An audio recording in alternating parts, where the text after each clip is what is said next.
అందరికీ నమస్కారం అండి. ఆంధ్రప్రదేశ్ రాష్ట్ర ప్రభుత్వ ఉద్యోగులకు చెల్లించాల్సిన 30,000 కోట్ల బకాయిలకి సంబంధించి ఇంపార్టెంట్ అప్డేట్. అలాగే జమ చేసిన లిస్టు 12వ పీఆర్సీ కమిటీ. సో, ఈ వీడియోలో వీటి గురించి పూర్తి వివరాలైతే తెలుసుకుందామండి. సో, ముందుగా బకాయిలన్నీ జమ కావాలని కోరుకునే ప్రతి ఒక్క ఉద్యోగి కూడా వీడియోని ఒక లైక్ చేసి మీ తోటి ఉద్యోగ మిత్రులకు వీడియోని అయితే షేర్ చేయండి. ఛానల్‌ని ఫస్ట్ టైం గనుక విజిట్ చేసినట్లయితే తప్పనిసరిగా సబ్స్క్రైబ్ అయితే చేసుకొని పక్కన ఉండే బెల్ సింబల్‌ని యాక్టివేట్ చేసుకోండి. ఉద్యోగోపాధ్యాయులకు చంద్రబాబు ప్రభుత్వం మోసం. ఎన్నికల సమయంలో ఉద్యోగోపాధ్యాయ వర్గానికి ఇచ్చిన హామీలను అమలు చేయడంలో కూటమి ప్రభుత్వం నిర్లక్ష్యం చేస్తుందని, ఇచ్చిన మాట తప్పిందని యూటీఎఫ్ జిల్లా అధ్యక్షుడు కె. రఘునాథ్ విమర్శించడం జరిగింది.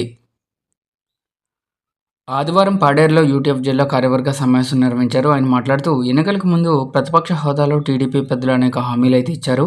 అధికారంలోకి వస్తే 12వ పీఆర్సీ అమలు చేసి ఉద్యోగోపాధ్యాయులకు మెరుగైన వేతనాన్ని అమలు చేస్తామని, ఆర్థిక బకాయిలను నిర్ణీత గడువులోగా చెల్లిస్తామని, డీఎల్ను బకాయి లేకుండా ఎప్పటికప్పుడు జమ చేస్తామని, సిపిఎస్ విధానాన్ని పూర్తిగా రద్దు చేసి మెరుగైన పెన్షన్ విధానాన్ని తీసుకొస్తామని హామీ ఇచ్చారని గుర్తు చేశారు. అయితే కూటమి ప్రభుత్వం అధికారంలోకి వచ్చి 2 ఏళ్లు పూర్తయినా ఇచ్చిన ఏ ఒక్క హామీని కూడా ఉద్యోగులకి సంబంధించి అమలు చేయలేదన్నారు. ఇక పీఆర్సీ గడువు ముగిసి 3 ఏళ్లు పూర్తవుతున్నా కనీస స్పందన అయితే లేదు.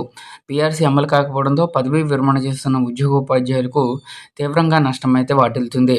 సుమారు 30,000 కోట్ల బకాయిలుంటే కేవలం 9,500 కోట్ల బకాయిలు మాత్రమే చెల్లించి గొప్పలు చెప్పుకుంటున్నారని అన్నారు.